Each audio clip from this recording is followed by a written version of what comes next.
Welcome back to more of our NAB 2024 coverage.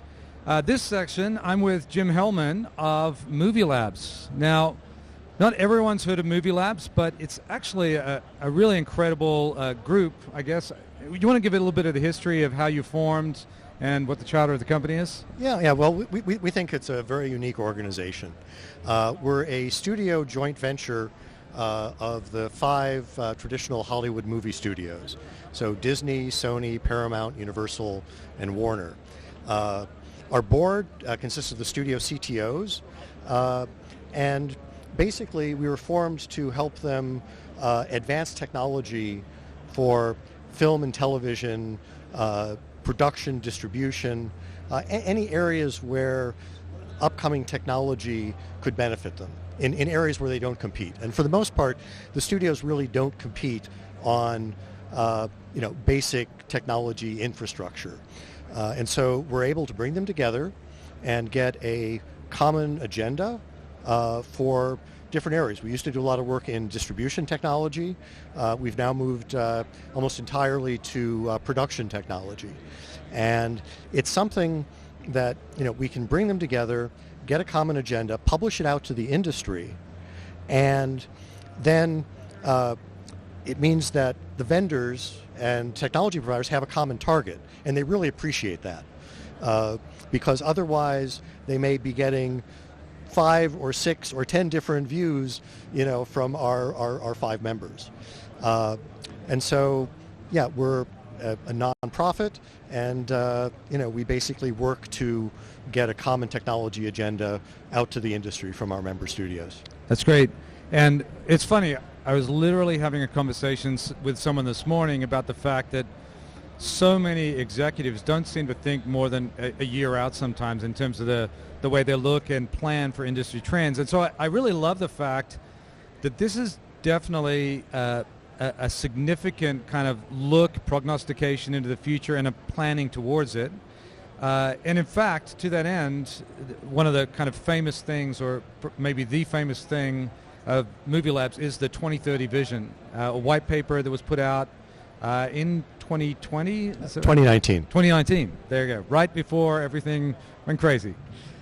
So tell me a little bit about, I've read the white paper, I loved it, by the way, because I think what it did was it really managed to encapsulate a lot of the problems that we were struggling with, or are struggling with, things like security, but not a lot of thought always goes into it when you're just busy doing production. So having a group like yours go in and really articulate the problems and then propose solutions, it was really obviously forward-thinking, but very needed. So if you could talk a little bit about the white paper and how that formed, and then a little bit about the contents.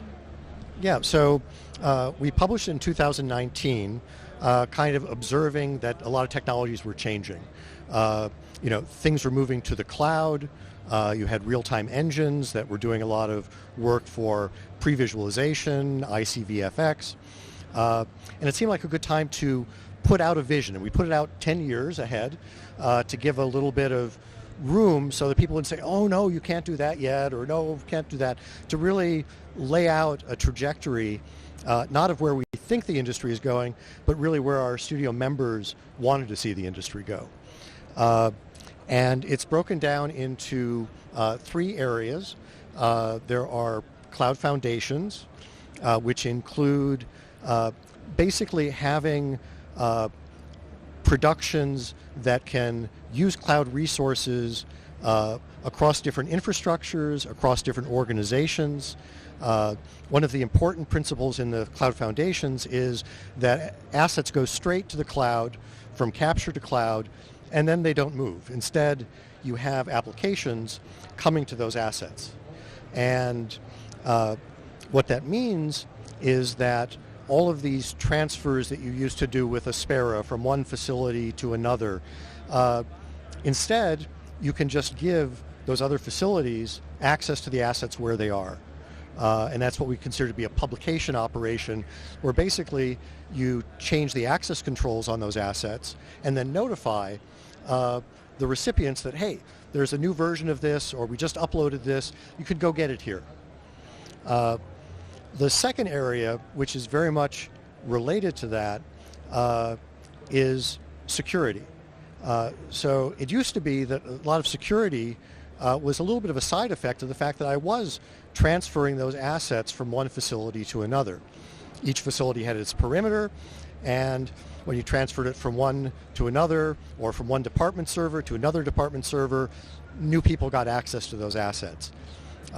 In this model where applications are coming from different organizations to the assets where they are, that perimeter model doesn't work. Instead, you need to go to a new security model that basically checks to see that every access is authenticated, and that user who is accessing it has authorization to access those assets. And so we designed a common security architecture for production that is based upon zero trust.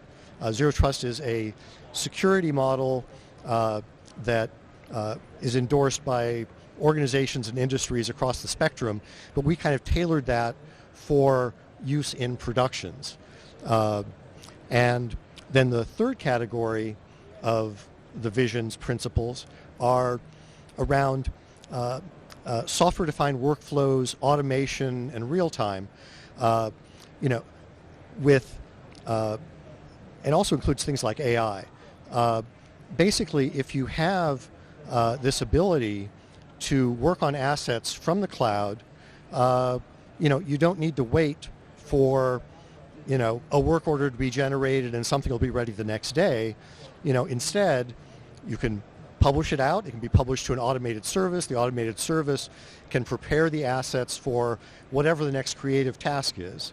And so it means that you can have stuff happening a lot faster. You can iterate, in real time, collaborate in real time, as opposed to having to wait for these, manual turnover processes. And things like real-time engines also play into that because you can do pre-visualization. You can do in-camera VFX where, you can see the result and iterate in real time. So those are the three categories of principles in the 2030 vision. That's great. If I could back up on one of those, I'm just curious. If I'm correct, one of the points of this was that not just the storage should be in the cloud, but the compute should be as close to the storage as possible. With a solution like LucidLink, is that as important in that you can have access to the shared files on a local machine? Does that kind of break the need to have the compute in the cloud, or do you still think that's an important component? I think it depends on the use case, but we think actually having the compute in the cloud and having the flexibility to work from cloud-native storage, across infrastructures is a very important piece. The two principles around this. The first principle basically says that assets go straight to the cloud and don't need to move. The second principle is that the applications or compute, as you said, come to the assets, where they are.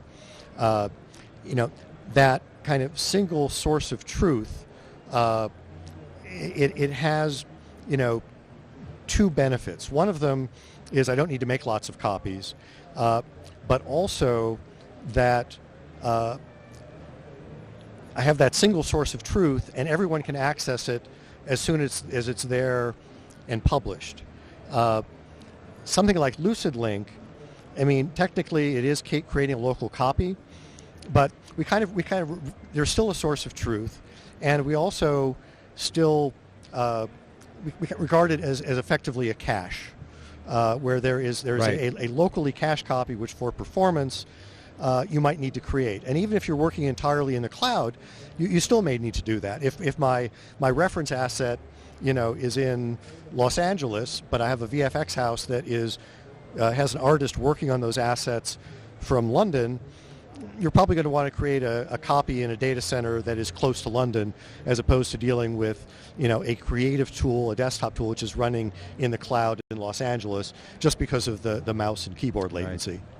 And I think one of the interesting things is, obviously, there is an expense associated with being in the cloud, but really one of the strategies you're doing from a security point, from a just keeping everything cohesive, also benefits because the less you're moving data around and it's staying in one local place, the cheaper your storage costs are in the cloud anyway, correct? You're not making duplicate copies, you're not having to do egress. Yeah, exactly. And so that helps a lot. Now, that was 2019 it came out. Obviously, all of a sudden, I don't know if you guys planned this with a secret lab in China, but 2020 came along and kind of proved the point. All of a sudden, we realized just how important remote collaborative workflows were. We were forced at a global scale to go to the cloud. We're a little bit back from that. Do you feel like there's been any kind of retraction? Do you think the 2030, obviously that was just a date you put out there, but do you feel like the timetable is decelerated? Do you think people are kind of reverting back to non-cloud-based workflows, or do you think we're still very much on a kind of collision course with very much a cloud-based paradigm? Yeah, I think obviously it really accelerated things in some areas. I think especially in the kind of the change management, getting people to move outside of their comfort zone, and whereas previously you might say, well, no, I can't work in the cloud, that doesn't work. But you had people doing remote editing, using remote creative tools because they couldn't have that workstation at their home. And I think so it broke down those barriers to what people understood as being possible, and it accelerated things.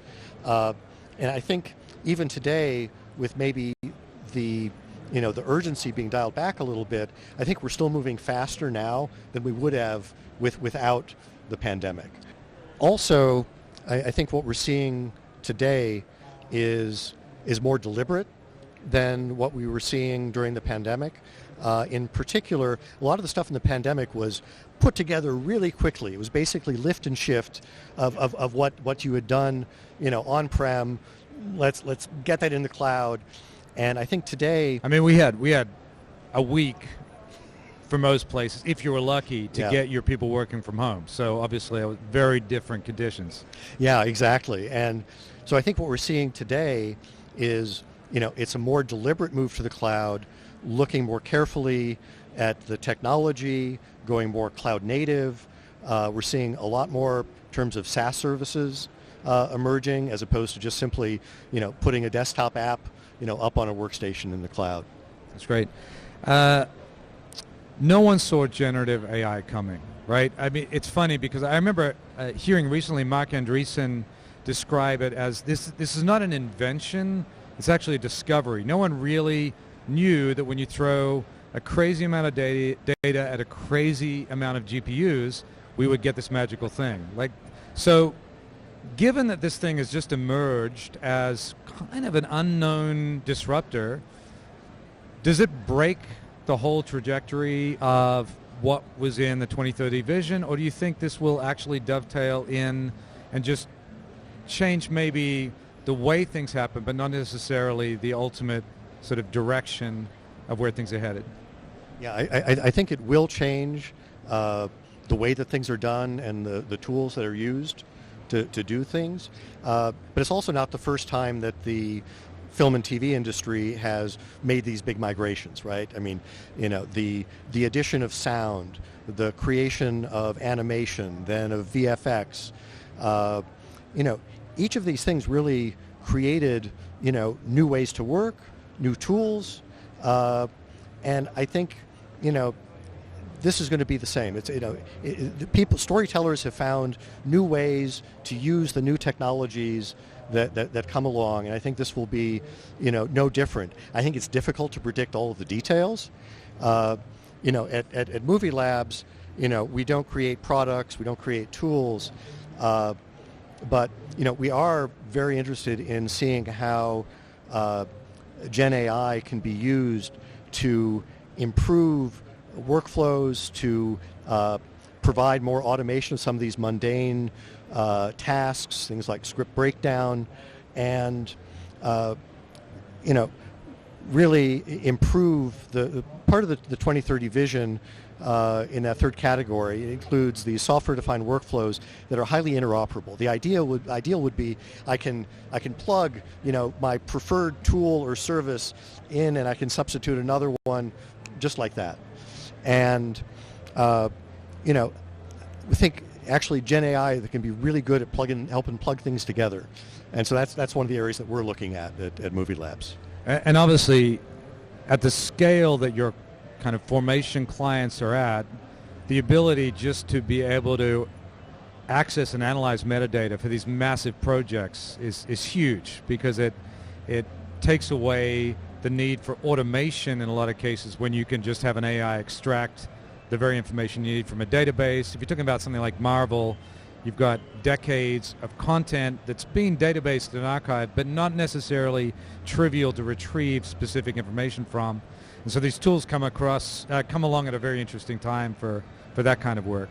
Yeah, no, I think it'd be a great help in bridging metadata across different systems. But you also have to be careful to be very precise in the questions that you ask, and because a lot of terms that are in kind of common use don't have very precise meanings, and for some ways, some AIs at least today tend to have hallucination problems, and one of the things that we've looked at and finding a lot of benefit from is having very precise definition of the target terms, so that the Gen AI can actually answer the question that you're really asking, as opposed to trying to figure out, well, okay, what's the difference between a shot and a scene, or because you don't want the conflation of those terms.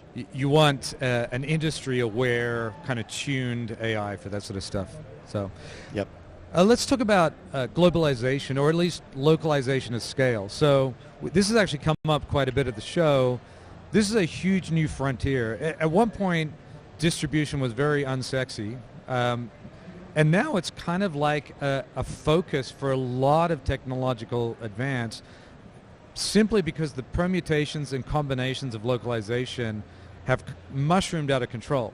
We're in a situation where delivery is global, and there are many markets, many combinations of subtitling, of dubbing, of different languages, QA for all of those different things.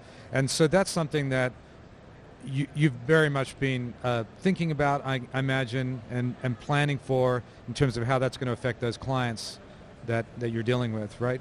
Yeah. Movielabs, we have a long history of work in distribution technology and in helping to automate and improve the flows of metadata and material between studios and services, whether that's their own D2C service or a third-party video service like an Amazon. And the 2030 vision is titled the future of media creation, but in fact actually distribution is very much part of it. We think a lot of the same principles can apply as you move to cloud technologies for distribution, and they have a lot of, and the places in between, like localization. So, the benefit of moving to the cloud, a few of them, one of them is that, a lot of localization has been done, in region, in territory. Often it's, smaller teams, smaller facilities. And if they, can use cloud technology, you can hire teams from anywhere. They don't need to have, that infrastructure, directly available to them, and that also can make it easier for them to get certified for security purposes and such, because they may not be using as much of their own internal infrastructure. And then you mentioned QC. I mean, obviously, AI, even before the Gen AI boon, was being used very extensively for QC purposes, maybe more traditional machine learning as opposed to Gen AI, and so we think that also is probably going to continue. Right. Let's talk about security for a minute, because this is, as having worked in the visual effects industry for a long time, this is one of those things that is either overinflated or completely neglected, dangerously so, and yet it's a frustration because you have the situation where you need to be able to pivot quickly. You need people to be able to get stuff done without running up against these permission walls. But you also need to make sure that the disgruntled employee or freelancer doesn't make off with a bunch of pre-release content. And so this is a real struggle of how do you make security tight but also low frustration, low hurdle for the people working with it. And so I know that's been a big part of the 2030 vision. Can you kind of touch on a couple of key points of that zero trust strategy and how that practically implements? Yeah. So as part of the 2030 vision, we developed this common security architecture for production, or CSAP, which is based upon zero trust. And I guess there are two things. First of all, fundamental tenet of CSAP is the security cannot get in the way of work, right? If it gets in the way of work, someone's going to pick up the phone and say, just turn that thing off. And the other part of it is that as security becomes more off the shelf and more automated in terms of its provisioning, you can, the ideal is, everyone gets onboarded and gets access to what they need. It's a dial that the production can turn. They can choose to give, more people access to more stuff. They can choose, maybe there are certain assets that are very, sensitive, and so maybe they restrict those, but less restrictions on other things. So, there's a knob that you can turn.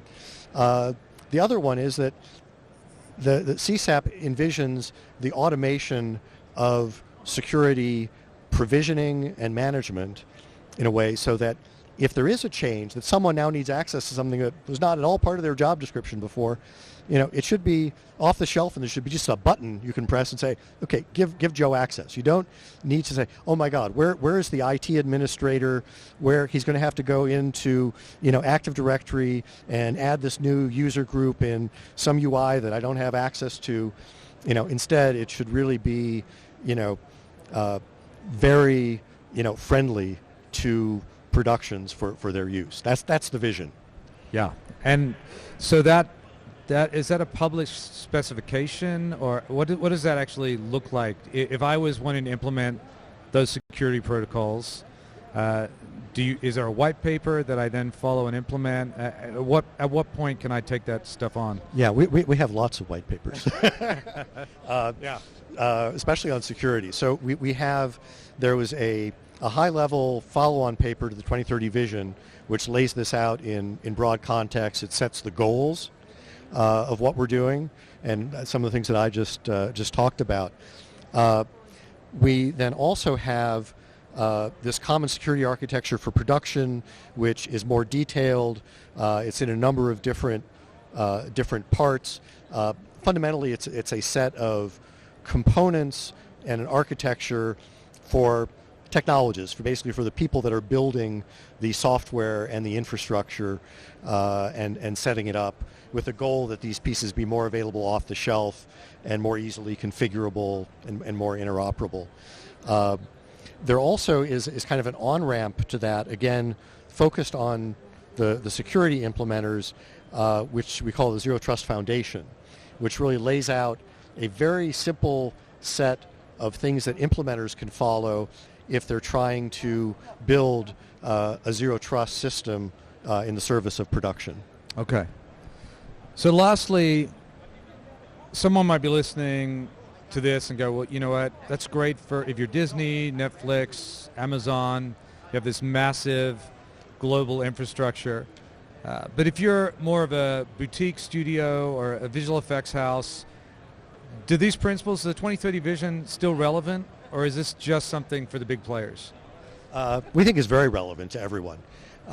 In particular, as you see more creative tools and services being offered, in the cloud as SaaS offerings, it means that, you don't have to buy and provision your own infrastructure. You don't have the costs of the IT setup or the purchase, the capital, or leasing costs.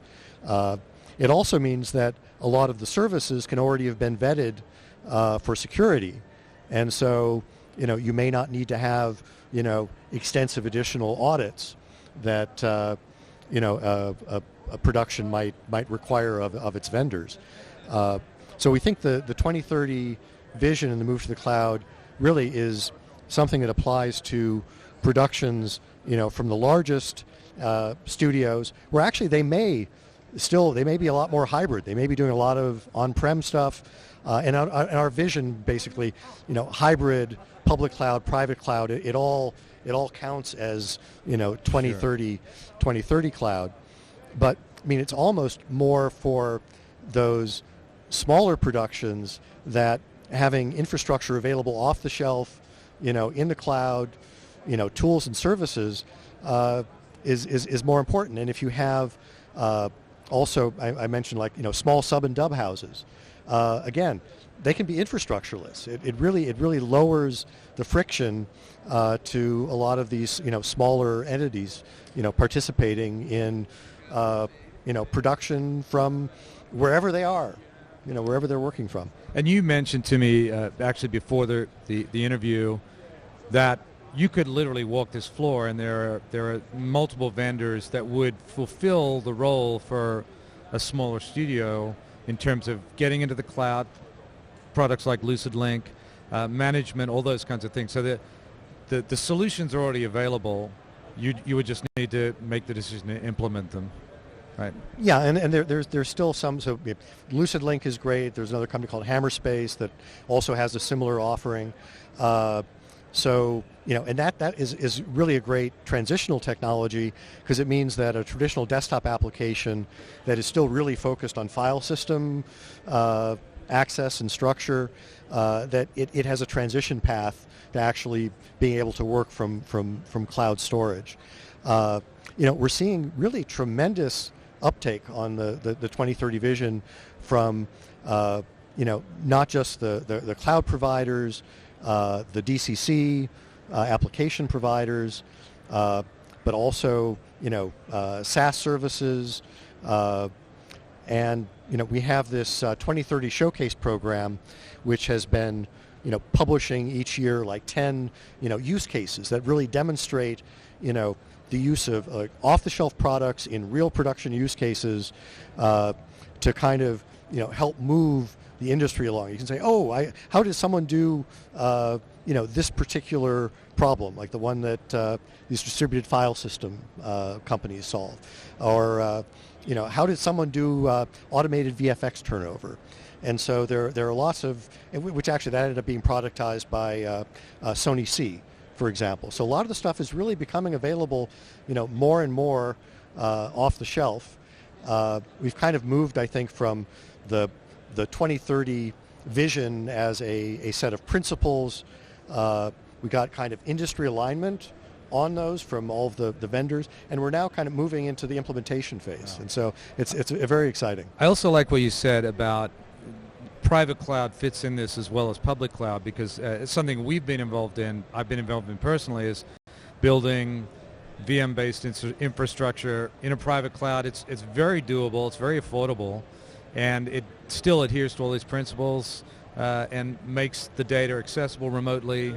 So it's a very powerful solution. Yeah, the key is that the ability to have remote access to the assets, and then it really doesn't matter whether it's public cloud, private cloud, hybrid, and so they're all part of the vision, and different I think different types of productions and different size studios are going to use different combinations of those things.